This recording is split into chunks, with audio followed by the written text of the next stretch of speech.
Hello, ladies and gentlemen. Thank you so much for tuning into the SHC Business Podcast. I'm your host, Ethan Sisk, and today we'll be featuring a Chief Financial Officer, Ruth Vollmer. In today's episode, we'll be talking about how nonprofits receive their funding, what made her want to work in the childhood services industry, and the importance of critical thinking in the workplace.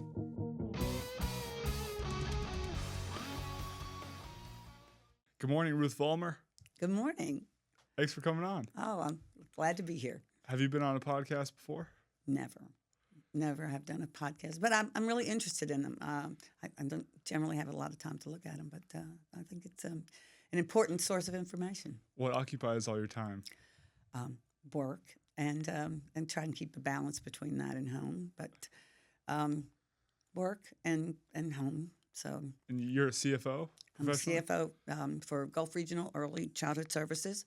We are an agency that specializes in child care development, child care resources, and providing child care. We administer the Head Start program for Baldwin, Clark, and Escambia counties. We also do the Early Head Start program for Mobile and the same counties. Mm-hmm. And we have been instrumental in being a training resource. One of my vendors told me we were the largest non-school-based trainer in the state. We trained more people, and it's in childcare.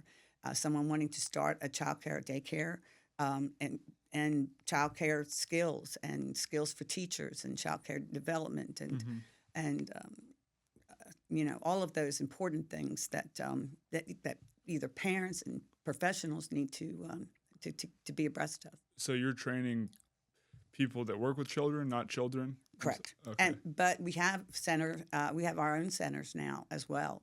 A Mid-City location on Professional Parkway where we have a child care facility that we purchased, and we have some early Head Start, but we have regular just child care facility. Our CEO, Wendy McGurchin, has been she started the agency over 30 years ago, and wow. She has worked in childcare her whole career. She's been instrumental in just bringing the resources needed for childcare, and now that's a really early childhood education is a big goal for both the country, but for the state, because as we give our children a good start, and then they get ready for kindergarten, then they excel in school. And that's our next generation that's going to carry the country. Absolutely. And so the earlier, the better. And with all of the resources and training that we have, and the professionals that are specialized in this field, we have a greater chance to really reach the children that before were not getting the education and the start right. that they needed to excel. So to be a teacher, you need college degree, but for a kindergarten or like or a pre-K, daycare. We have our pre-K programs. Our teachers are degreed, and for our early child care programs, we generally have at least half that are degreed, and we have training credentials that we assist them in getting, and it takes them through the whole process of how to, how to run a classroom, what kind of child issues there are, how to engage children, how to get them interested in learning. It's a full regimen, and then we encourage and we assist them in maintaining and increasing the level of education that they have. So have you worked in childcare? What made you want to be a CFO for that company? Well, I had worked previously as a fiscal officer for Jackson County Civic Action, which now I think is called South Alabama Community Action, and they had a Head Start grant for Jackson County, Mississippi. So I was familiar with the Head Start program and with the social programs. I've generally worked at places that have social programs for people either who need assistance or people. I work for programs that assist, elderly and age population, but generally social programs. Where are you from originally? Originally, I'm from New Jersey, and when I graduated from college, I went to Rutgers University, and I graduated and I got married, and moved to Mobile within a 1 month period, so it was quite a transition. That's drastic. Yeah, it's a drastic change. And as you know, part of my the first job I had here, I worked at as a teacher at a place called 20th Century College. It was on Government Street, and they taught business skills and typing, and it was they had like for legal secretaries and assistants and so forth. And I taught accounting and business law and business math there for like several years. That was a right good after start. your undergrad? Right after my undergrad. Gave me a really good start in, really knowing what I know. If you can teach it and train it. You really know it. Yeah, you know it. it. You can kind of master it. Yes. I heard some Ivy League school professor talking, and he's like an AI professor. Mm-hmm. He was like, yeah, I feel like I know a lot of stuff, but then it's a great reset when I'm teaching it, because then I really understand. I really know if I do know it or not. Right. That's exactly true. That is. Because the questions you get from students make you think as well. Hits you at all angles. It does. It does. And then you came to Spring Hill for your MBA? Well, no. I between there, I worked at the Small Business Development Center at USA, and then helping people get into business. And then for a while I was, and then I came to Spring Hill as the assistant registrar and worked here for a couple of years. And then I decided I would get my MBA here as well. What does the job as assistant registrar look like? Oh, it is an interesting job. I loved it because it really honed my attention to detail skills and my software analytical data management skills. And but it's a job that requires real attention to detail. Money is important when you're looking at dollars and cents, but grades are even more important than that. So if you get a person's grade wrong, or this was in the days when everything was done manually, so we didn't have as easy a system as they do now. So you're the mediator between the teacher and then like the and database? Yes, yeah. Yes. And then actually I started doing the first institutional research that we did for this for the school. We didn't have anyone in institutional research. Collecting data. What is your research? Graduate data, how many people dropped out, and all of that kind of institutional statistics that you want to track. Nice. And as software became more capable of providing information, then we became more aware that this information was important. Mm-hmm. So I worked under Dr. Hamilton, was the vice president of academic affairs, and he saw that was the way we were going, and he had hired a full-time person to do that. And it was that was the transition period between being manual and going into total computer-based, digital-based records. When inputting grades, did you ever touch up any of your friends' grades? No, I didn't. Oh, okay. But, there were some classes I would say A, and I'd say, oh, wow, because once I started in the MBA program, getting an A was, it was hard, it was difficult. So, what do you feel the MBA program gave you? Oh, it gave me the ability to ask questions. It gave me the ability to think, and that was important. It really was. It wasn't just information that you learn. It's how to solve a problem, how to look at things logically, to write about something that you have to come up with unique ideas. And they would encourage us to come up with unique ideas, not just to research what someone else thought of. So I think that's and I think a Jesuit education specifically emphasizes the whys and the how can we do this better, how is this important, and it gives you that perspective that you take with you. In crafting skills, do you feel that it's a better tool in an MBA classroom or in the real work environment working? Well, it has to be a matter of both. You learn. Well, one of the things I learned in my MBA classroom was competitiveness, and everyone was competing for the top spot. GPA. Yes, and if someone did an excellent paper or presentation, it was the common way of looking at yours was to measure it not by what the expectation was, but how your peers performed. And so you were always trying to excel and I don't know that is something that is taught in the workplace. But that drive to succeed and to drive to perform, that really was honed in my MBA classes, and then made me, I think, a better manager and employee because I didn't limit myself to just what was the expectation, but what was needed. What is the goal?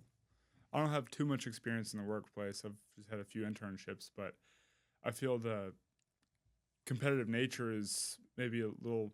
It's more because you got more numbers on the line, and absolutely get fired or yeah, right. And people are looking at, and I can tell you that sometimes I think internships can be a little misleading because unless they're explained, because when students or when people go on an internship, they have to understand that you're going to be evaluated based on employees' behavior, not on student behavior.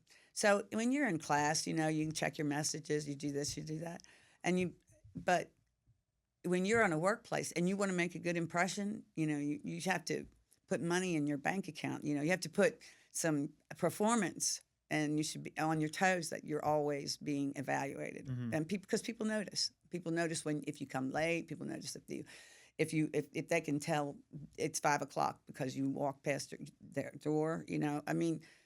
That kind of attitude give an impression. So I find that people generally want to work and they want to do a good job.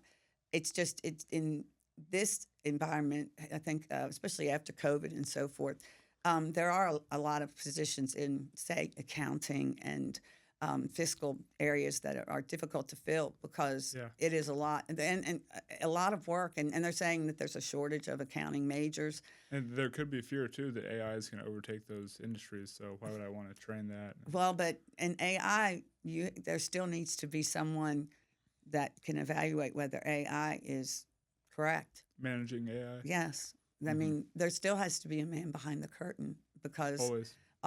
And otherwise, how do you know? I wouldn't. I like to automate as much as I can, but I'm accountable for different things, and I'm accountable. All expenses, all purchases are not equal, even if they're small. If they're not allowed, or why did you get Pizza Hut? Well, give me some documentation on that. When you have grant money, you have to document. AI, I don't know, knows the difference between a Pizza Hut purchase. Well, maybe it can be programmed and needing additional because they, I don't know what they do in Washington because they seem to have a lot of money for entertainment. But the grants that we get, we spend all of our resources for the benefit of the children that we serve and the people we serve. So. We try, and we have our own resources that we can use to expand our reach, and we're just so fortunate to be in that position. But nonprofits have to make money, of course, because it's a regular business. It's even more important because when we have money left over, it gets put back into our organization, and then that helps us reach. And more people and to satisfy goals. We've bought buildings and so forth that come from those from managing our resources in a way that allows us to have more options to serve the community. Are you going to be looking for any new buildings in the future? We just bought one in Bayman. So good, but we're always look.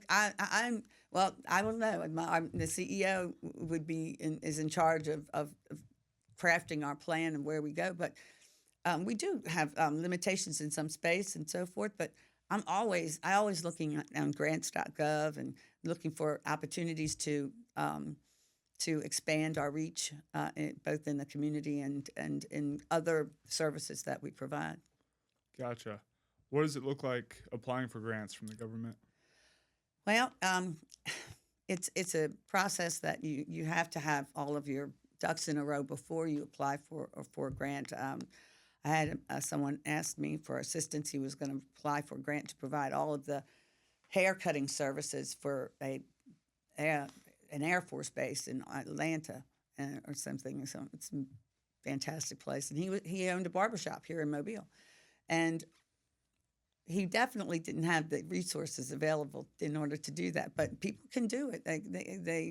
You go on to grants.gov. You have your identifiers and so forth, and you find if there's a grant that is within your company's capability and you're qualified for it. You don't have to be a nonprofit. Some grants you do have to be a nonprofit. Some grants you don't. How hard is it to establish yourself as a nonprofit?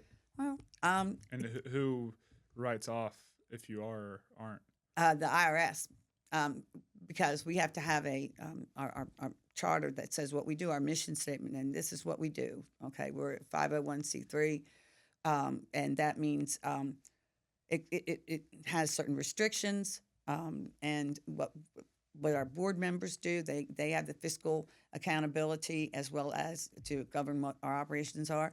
But people can start nonprofits, and they just have to understand that if it's a nonprofit, that means it's supposed to not for profit. I think they prefer it to be called not organized for profit. But most of them make profit. Yeah, well, if you have a revenue in excess of expenditures, then you have net assets, and that stays in the company. That doesn't get distributed to shareholders. That's the difference. And then you don't pay income taxes. But if you Like as employees or as as a company, yeah. Okay. How does the pay differ from a CFO in the private sector to a CFO for a nonprofit? Well, if you get federal grants, you're limited to executive level 2 compensation. You can't make higher than the president. So, but that's neither here nor there. CFO. Generally, it depends on the company. It is an important position. It's hard. It's not easy job because you have to be responsible for everything, your audits every year. But you also have to make sure that the allocation of resources is in a manner that is consistent with how you are using the funds and how you are using your personnel and so forth. The CFO of a profit organization, my son is a CFO, and they have government contracts, but they are a for-profit organization or meant to be for-profit. So he looks at their balance sheet a lot differently than I look at ours. What company is he, or what industry is he a CFO He's for? in engineering, and they build and manage buildings. They just won a Nika Solutions is the name of the company that's out of Washington, D.C. or Bethesda, Maryland. That's the best place to get government contracts. Oh, yeah. It's right there in the heart of all the action. But the latest contracts that they've gotten have been in Alaska, and they got a huge contract in California and in Austin. But they develop, say, for example, the engineers, the building down there that they're going to build where the old Civic Center was. He would get a contract like that, where they would manage building the facility and also operating, make sure that it was being managed correctly, and then for a government agency that would occupy that space. How do you feel about obviously it's not a good feeling, but like the negative corruption and stealing that goes on from like government contracts being overbid? Yeah, what it does is it makes it harder for those of us that follow the rules, because they have to put in, they have to put in a lot of specifics and regulations and a lot of reporting. I actually was part of a improper payment study that the federal government did for Health and Human Services grants that we had last year. out of the blue, and it just asked me for every payment that we made for the federal under these federal grants, and they randomly select. I put it in a specific format, and they randomly selected, 50 payments that I had to then send, back up in documentation. So it's being audited Well, I'm already audited every because you're year. a nonprofit. Yes, we have well, used to be an A133 audit, but they call it now uniform guidance. But it's it's a very stringent audit, and we have it not only on our operations now, but we also have it on our retirement account because we have over 100 employees. So and all of our programs are major programs, over 750,000.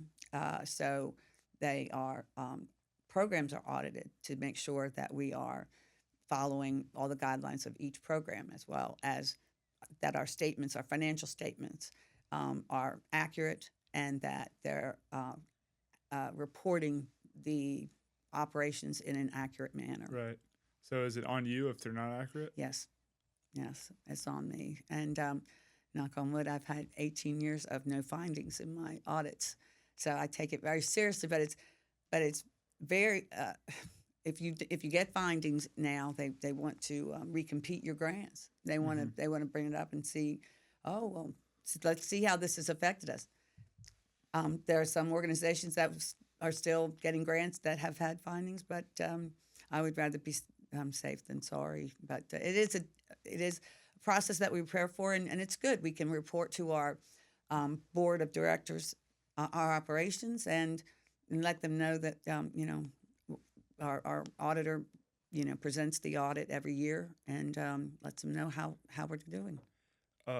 Mishap to lead to a incorrect audit. Does it only happen at your level, or can something happen below you? Oh yes. And then to fudge the numbers.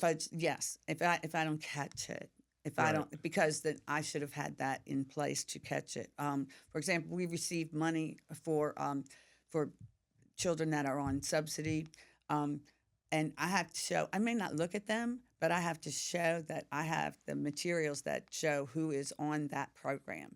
So, and we get a hard copy of a report that says Jane Smith is now on this program. Mm-hmm. If I threw that away, and we received money for Jane Smith, my auditors may ask me, well, how do you know you're supposed to get money for Jane Smith? So I have to show them that I have access to information, not just that the information, I'm reporting the information, that I have access to the information that backs it up so that I can... A paper trail. Yes. And that seems to be a dirty word anymore, paper, but my auditors want to see, they'll pull, 50, 100 transactions out of the year randomly and run all analyses on differences between last year's audit and this year's audit. And I have to explain the spread, and then, I have to give them a copy of all of the backup and documentation.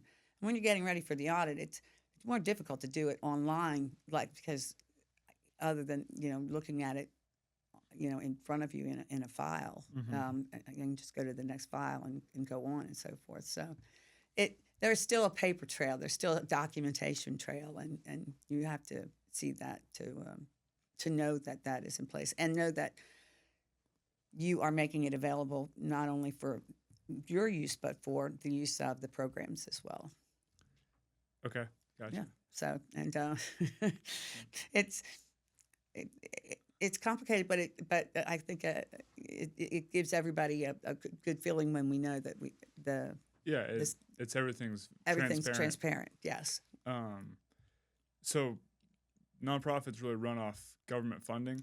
Well, they can run off government funding or local funding. True. Yeah, right. If you're going, for instance, there's a professor here, John Eads, that's got Light of the Village, and he's all off donations. Oh, right, and United Way and all of Boys and Girls Clubs, they all are vying for both state grants. There's local grants. We've received local funding from different businesses. I know these buildings that Spring Hill has, a lot of that money is contributed.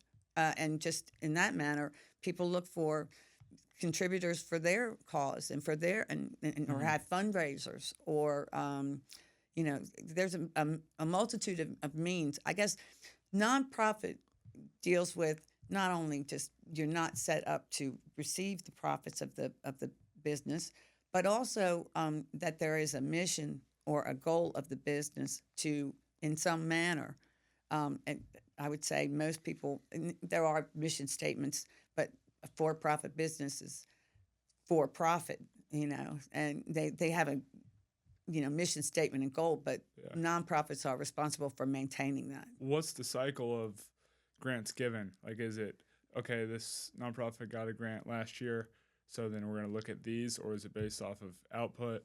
Oh, we have grants that we, for example, our Head Start grants. When I first entered in the Head Start field, it was an indefinite grant, and I think that the government realized that was not a good thing because it was just indefinite.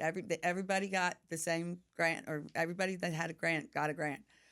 They changed it to a 5-year cycle, and so within that 5-year cycle, you're evaluated, and then at the end of that 5-year period, you're told whether you have non-compete status, which means you have maintained your grant, and all you have to do is submit the application, and it's not going to come up for recompete, or you have recompete status, which means you haven't. It's not automatic, but you can recompete for your own grant, and if you get the highest score, then you'll get it back. Mm-hmm. Or you can have, and there's not too many of those, but that can't compete. There was one nonprofit over in Mississippi that got into some hot water, and HHS and Head Start gave them a not compete, so they were not allowed to. They just lost that grant? They just lost the grant, yeah. Can they go for a different one?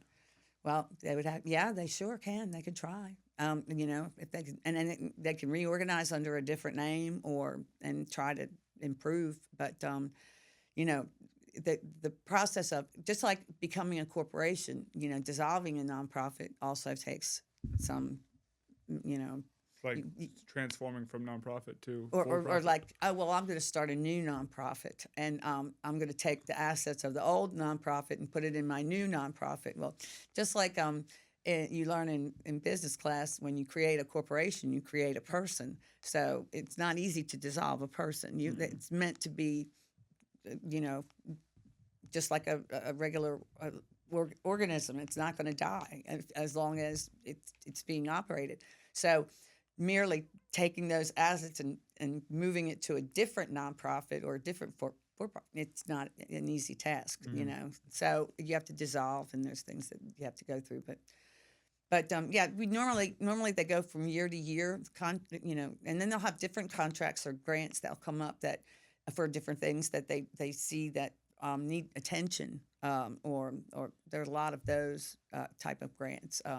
Analysis grants and things like that. Yeah. Not necessarily providing services, but the difference between a grant and a contract is that the grantee it has to be is under the control of the federal agency that they get the grant from. They have specific means and manner of how they can deliver the services, but a contract, you pretty much you state what you're going to do, and then you do it. And as long as you fulfill the contract. But sometimes, right, the government gives what they need to be done, yes. And then you bid on it. And then you bid on it. And it's just, and you determine how you're going to, the means to do that. So grants and contracts have a different level of scrutiny.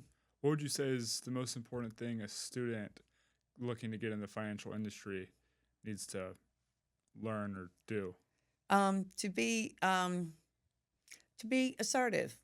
To always look for opportunities and look where your interests are. For example, if you're not interested in, I liked working on college campuses because I liked school. Some people didn't like school. So I would imagine even working in that kind of environment wouldn't be drawn to it. So look for things that you're interested in. If you like children, you look for places, like specific industries that service those. Look for specific jobs that people have that you think you would want to do, and get to know them. When you're first coming out of school, it's important to get out and to, you have your friends or network that you had in college, but then you develop the network of where you want to be in your professional life, and to find people who are doing what you want to do, and you find out what they did to get there, and always be aware of those opportunities, and to not get discouraged if you don't come out. I think my first job paid $12,000 a year, but that was a while ago. But I mean, sometimes expectations are, oh, I'm going to come out and I'm going to make this amount of money, and really it's when you come out of school, the opportunity to learn and to be trained in an industry and to glean experience is worth much more than what you get in a paycheck. Right. It's you're getting later dividends. Yes, it's an investment you make in yourself. So you have to kind of put that on hold and say, I'm okay with making this, or I'll do it for this, but I'd like to also learn additional things. And that's if that's what you want to do, then give it your all. Yes, ma'am. Yes, ma'am. So, I feel like that's a great wrapping up point. I think so. Thank you for coming on. Well, thank you for having me. It's been an interesting experience. Yeah. And we have podcasts at our agency. I saw you sent me one. Yeah. We have two. We have Unrattled, which is for parents, and talks about parent things that you won't come across. And Tiny Talk, we talk about for childcare, people who work in childcare, and want to talk to people that are experts in that. And our podcast people are just really super. They really know how to, like yourself, make people feel comfortable and talk about what they know. Thank you. Thanks for coming on. Thank you. I would like to personally thank everyone who tuned into this episode of the SHC Division of Business podcast. Our aim is to give young professionals insight into their desired field or potential job of choice. If you gain anything from this, or have any compassion whatsoever, please share with someone you see fit.